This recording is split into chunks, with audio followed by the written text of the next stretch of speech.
ان سب صحابہ میں وہ اقرأہم، یہ اقرأہم تھوڑا سا میں آپ کو بتا دوں کہ جیسے آپ کہتے ہیں نا کبیر بڑا، رائٹ، اس کی ہائر ڈگری ہے اکبر، رائٹ، صغیر چھوٹا، اصغر یہ اس کی ہائر ڈگری ہے کہ اس سے زیادہ چھوٹا، قراء یعنی پڑھنے والا، رائٹ، اقرأ یہ ہائر ڈگری ہے، تو یہ وہی لفظ استعمال کیا گیا ہے، وہ اقرأہم سب سے زیادہ اچھی آواز میں تلاوت کرنے والا، اور اس میں کچھ علماء نے اپنی رائے دی ہے کہ سب سے زیادہ بہترین تجوید وہ ابی بن کعب کی تھی کہ ہر لفظ اچھے طریقے سے وہ ادا کیا کرتے تھے۔ وَأَقْرَأُهُمْ لِكِتَابِ اللَّهِ ابی بن کعب، اور اللہ کی کتاب کو صحیح ٹھیک ٹھیک پڑھنے والے ابی بن کعب ہیں۔ اور وَأَفْرَضُهُمْ زَيْدُ ابن ثابت، اور ان میں سے جو فقہی ایشو ہیں، جورسپروڈنس جو ہے کہ اس سچویشن میں کیا کرنا چاہیے، تو اس کے لیے زید بن ثابت جو ہے سب سے اوپر آتے ہیں۔ وَأَعْلَمُهُمْ بِالْحَلَالِ وَالْحَرَامِ معاذ ابن جبل، اور ان میں سے سب سے زیادہ حلال حرام کا جاننے والا معاذ بن جبل ہیں۔ اور پھر آخر میں فرمایا کہ ہر امت کے کوئی نہ کوئی امین ہوتے ہیں، اور اس امت کے امین وَإِنَّ أَمِينَ هَذِهِ الْأُمَّةِ کون ہے؟ ابو عبید بن الجراح، یہ اس امت کے امین ہیں۔ تو یہ بھی ان کی ہمیں ایک جو ہے ان کی فضیلت پتہ چلتی ہے۔ اور جو زید بن ثابت ہیں یہ بھی انصاری صحابی ہیں، اور یہ بھی ایک کاتب ہیں رسول اللہ صلی اللہ علیہ وسلم کے۔ اور جب ہم بات کرتے ہیں نا کہ جب قرآن کو کمپائل کیا گیا کتابی شکل میں لے کے جب آیا گیا، تو ان میں سے صحابہ میں سے جو سب سے آگے تھے یہ کام کرنے والے وہ زید بن ثابت ہیں۔ زید بن ثابت واز دا ون کہ جنہوں نے جو ہے قرآن کمپائلیشن میں جو ہے کافی جو ہے آگے بڑھ کر حصہ لیا۔ اور آپ میں سے حفاظ کون ہے ویسے؟ اچھا ماشاءاللہ۔ اچھا دیکھیں، آپ کو جو اجازہ ملتا ہے، اسناد ملتی ہیں، سند، اس میں کسی صحابی کا تذکرہ ہے؟ آپ ذرا چیک کیجئے گا۔ الحمدللہ ہمارے دین میں، ویسے آپ کو بتاتا چلوں مثال کے طور پہ جو حفاظ آج بھی حفظ کرتے ہیں، دیر آر 10 ریسیٹیشنز اوور آل، اور ان میں سے 9 جو ہیں 9 آؤٹ آف 10 جب آپ پیچھے لے کے جاتے ہیں چین آفٹر چین، وہ ابی بن کعب کی طرف جاتی ہے۔ مثال کے طور پہ ہوتا یہ ہے کہ مثال ایک شخص نے، ایک لڑکے نے قرآن مجید حفظ کیا، اس نے اپنے شیخ سے پڑھا اور اس شیخ نے اپنے شیخ سے پڑھا، اور یہ چین چلتی رہتی ہے ابی بن کعب، اور ابی بن کعب نے کس سے سیکھا؟ رسول اللہ صلی اللہ علیہ وسلم سے، رائٹ۔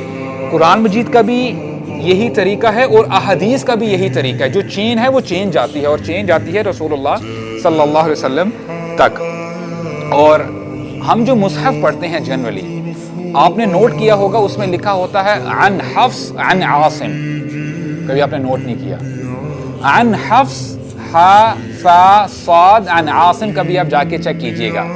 اب یہ جو کمپائلیشن ہے اور یہ جو ریسیٹیشن ہے، وہ بھی جب آپ چین کے تھرو جاتے ہیں ابی بن کعب کی طرف جو ہے یہ بھی منسوب ہے۔ تو یہ جو ہے ابی بن کعب کے ورچوز میں سے ایک ورچو ہے۔ ایک دفعہ رسول صلی اللہ علیہ وسلم وہ بیٹھے ہوئے تھے صحابہ اکرام کے ساتھ، اور ٹو بی پرسائز زید بن ثابت بیٹھے ہیں، معاذ بن جبل بھی بیٹھے ہیں، اور ابی بن کعب رضی اللہ عنہم اجمعین بیٹھے ہوئے ہیں۔ زینب رضی اللہ عنہا جو کہ بیٹی ہیں محمد کی صلی اللہ علیہ وسلم، زینب بنت محمد، وہ ایک قاصد کو بھیجتی ہیں، بندے کو بھیجتی ہیں کہ جی پلیز کال مائی فادر، میرے بچے کی طبیعت ٹھیک نہیں ہے، مجھے لگتا ہے کہ وہ اپنی آخری سانسیں لے رہا ہے۔ اور میں جب یہ انسیڈنٹ پڑھ رہا تھا، الحمدللہ ہم نے حضرت زینب کے بارے میں بھی بات کی ہوئی ہے، تو میں اپنے آپ کو نا تھوڑا سا اس سچویشن میں لے کے جانے کی کوشش کر رہا تھا کہ سبحان اللہ، ہمارے نبی فرماتے ہیں اشد الناس بلاء الانبیاء، کہ سب سے زیادہ جن کو ٹیسٹ کیا جاتا ہے وہ اللہ تعالیٰ کے انبیاء ہیں، سب سے زیادہ ان کا ٹیسٹ لیا جاتا ہے۔ اور ایک اور حدیث بھی میں آپ کے ساتھ شیئر کرتا ہوں، مجھے بڑا اس نے سرپرائز کیا۔ اللہ تعالیٰ فرماتے ہیں کہ، بلکہ رسول اللہ کے تھرو یہ حدیث ہمارے تک پہنچی ہے، ہمارے نبی فرماتے ہیں کہ اللہ تعالیٰ اپنے بندے کو ٹیسٹ کرتے ہیں اس کے ایمان کے لیول کے مطابق. آپ کا ایمان جتنا پختہ ہوتا ہے, جتنا اسٹرانگ ہوتا ہے, اللہ تعالیٰ آپ کو اتنا ہی سیویئرلی ٹیسٹ کرتے ہیں.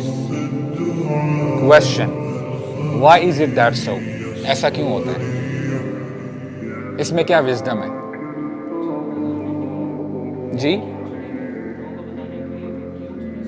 آل رائٹ, بہت اچھا پوائنٹ ہے کہ تاکہ یہ لوگ رول ماڈل بن سکیں کہ اگر اللہ تعالیٰ کے جو خاص بندے ہیں اللہ تعالیٰ نے ان کو آزمایا ہے تو پھر تم کیا چیز ہو, تو تمہارا کیا جو ہے معاملہ ہونا چاہیے.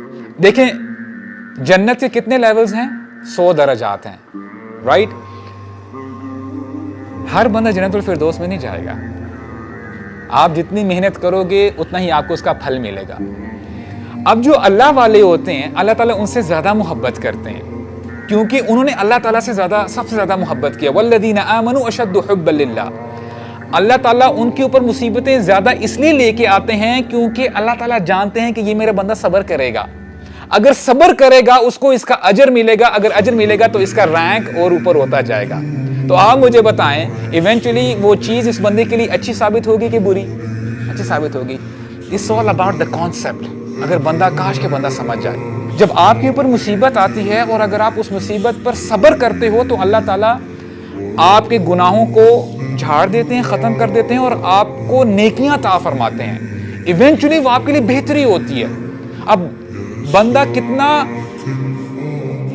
نقصان کرتا ہے اپنا, اتنی بڑی اپرچونٹی اس کو جب ملتی ہے اس کو جو ہے وہ گوا دیتا ہے لان تان کر کے.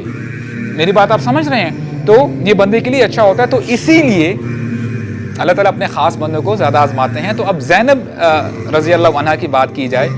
نمبر 1, اب دیکھیں کیا فیملی ہے رسول اللہ کی. اس جیسی فیملی نہیں ہے کوئی. جیسے ہی دین کی دعوت دینی شروع کی ہمارے نبی نے, ہوا کیا کہ ابو لہب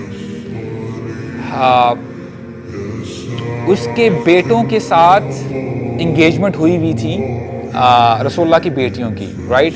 تو اس نے اذیت پہنچانے کے لیے رسول اللہ کو ڈائیورس کروا دی کہ جی ہم شادی نہیں کرتے. اور اس زمانے میں اگر ہم اس کلچر کی بات کریں بہت بڑی بات تھی. یعنی رسول اللہ بنو ہاشم سے ہیں اور وداؤٹ اینی ریزن کہ آپ نے ایسا کر دی تو یعنی بہت بڑی بات کنسیڈر کی جاتی ہے. تو یہ بھی ایک جو ہے اذیت دی گئی رسول اللہ کو. نمبر 2, ان کی شادی پر ان کی جو والدہ ہیں جو حضرت خدیجہ ہیں رضی اللہ عنہ, انہوں نے اپنا نیکلس گفٹ کیا تھا. اور غزوہ بدر میں جو ان کے ہسبینڈ ہیں ابو العاص, بعد میں یہ اسلام قبول کر لیتے ہیں, بڑی ان کی رومانٹک لو سٹوری ہے ان کے ہسبینڈ کے ساتھ. انشاءاللہ موقع ملے گا تو ہم دوبارہ جو ہے ذکر کر لیں گے. الحمدللہ ہم لوگوں نے بات کی ہوئی ہے. تو ہوا کیا کہ ابو العاص ابھی تک اسلام انہوں نے قبول نہیں کیا تھا, تو وہ مشرکین کی طرف سے لڑ رہے تھے. مشرکین پکڑے جاتے ہیں, اب وہ ایز اے پرزنر سامنے ہیں. تو بات بہرحال یہ طے پاتی ہے کہ ہم ان پرزنر سے رینسم لیں گے, کچھ نہ کچھ مال لے لیں گے اور بعد میں دیکھی جائے گی. تو یہ خبر جب زینب رضی اللہ عنہا کو پہنچتی ہیں اور وہ اس وقت مکہ میں ہوتی ہیں, ان کے پاس کچھ بھی نہیں ہوتا دینے کے لیے سوائے اس لاکٹ کے جو کہ ان کی والدہ نے ان کو دیا ہوتا ہے, حضرت خدیجہ رضی اللہ عنہا نے. پیک کرتی ہیں, بھیجتی ہیں. I want you to please imagine the scene کہ رسول اللہ صلی اللہ علیہ وسلم بیٹھے ہیں اور ایک ایک کر کے ان کے پاس وہ چیزیں آتی جا رہی ہیں, رائٹ. اور ہمارے نبی کا حضرت خدیجہ کے ساتھ ریلیشن کیسا تھا کہ جب حضرت خدیجہ فوت ہو گئی نا تو ان کی I'm not remembering whether she was her friend or sister, حالہ نام تھا ان کا, شاید ان کی بہن تھی حالہ. تو ہمارے نبی بڑا مس کیا کرتے تھے اپنی وائف کو. تو جب بھی ان کو آواز آتی نا حالہ رضی اللہ عنہا کی, ان کی آواز بڑی سملر تھی حضرت خدیجہ سے. تو وہ کہا کرتے تھے اپنے دل میں اللہم حالہ کہ کاش وہ حالہ ہو. میننگ وہ ان کے ساتھ بیٹھ کے اپنی بیوی کا تذکرہ کیا کرتے تھے, بڑا مس کرتے تھے خدیجہ رضی اللہ عنہا کو. تو ابھی ایک ایک کر کے جو ہے سامان آتا جا رہا ہے اور ہمارے نبی نے ان باکس جب کیا اس چیز کو تو پتہ چلا کہ ان کی وائف کا نیکلس ہے. تو جب یہ دیکھتے ہیں تو ان کی آنکھوں میں آنسو آ جاتے ہیں, ان کو پتہ چل جاتا ہے کہ میری بیٹی نے یہ بھیجا ہے. اور وہ پھر ریکویسٹ کرتے ہیں صحابہ کرام کو کہ اگر ہم اس نیکلس والے بندے نے جو اس کا جو پریزنر ہے اس کو ہم اگر ایسے ہی ہم اگر آزاد کر دیں تو آپ کی بڑی مہربانی ہوگی، کیونکہ وہ ان کے داماد ہیں، داماد ہی کہتے ہیں نا سن ان لا کو، وہ داماد ہیں. تو صحابہ اکرام نے جو ہے ان کو سمجھ میں آ گئی کہ یہ تو جو ہے یہ تو داماد ہے، تو انہوں نے بھی جانے دیا. تو بہرحال بڑا مشکل وقت تھا رسول اللہ کے اوپر. اور اس کے ساتھ ساتھ جب حضرت زینب رضی اللہ عنہا وہ مائیگریشن کرتی ہیں، جاتی ہیں مدینہ کی طرف، جس اونٹ پر بیٹھتی ہیں، دو بندے حبار بن اسود اور نافع، یہ لوگ نان مسلم تھے، انہوں نے جان بوجھ کے تنگ کرنے کے لیے انہوں نے پوک کیا کیمل کو، جس کی وجہ سے حضرت زینب گر جاتی ہیں. She was pregnant at the time, اور ان کا مس کیریج ہو جاتا ہے. اور کچھ سالوں بعد ان کی وفات اسی وجہ سے جو کمپلیکیشنز ہوتی ہیں ان کی وفات ہوتی ہے.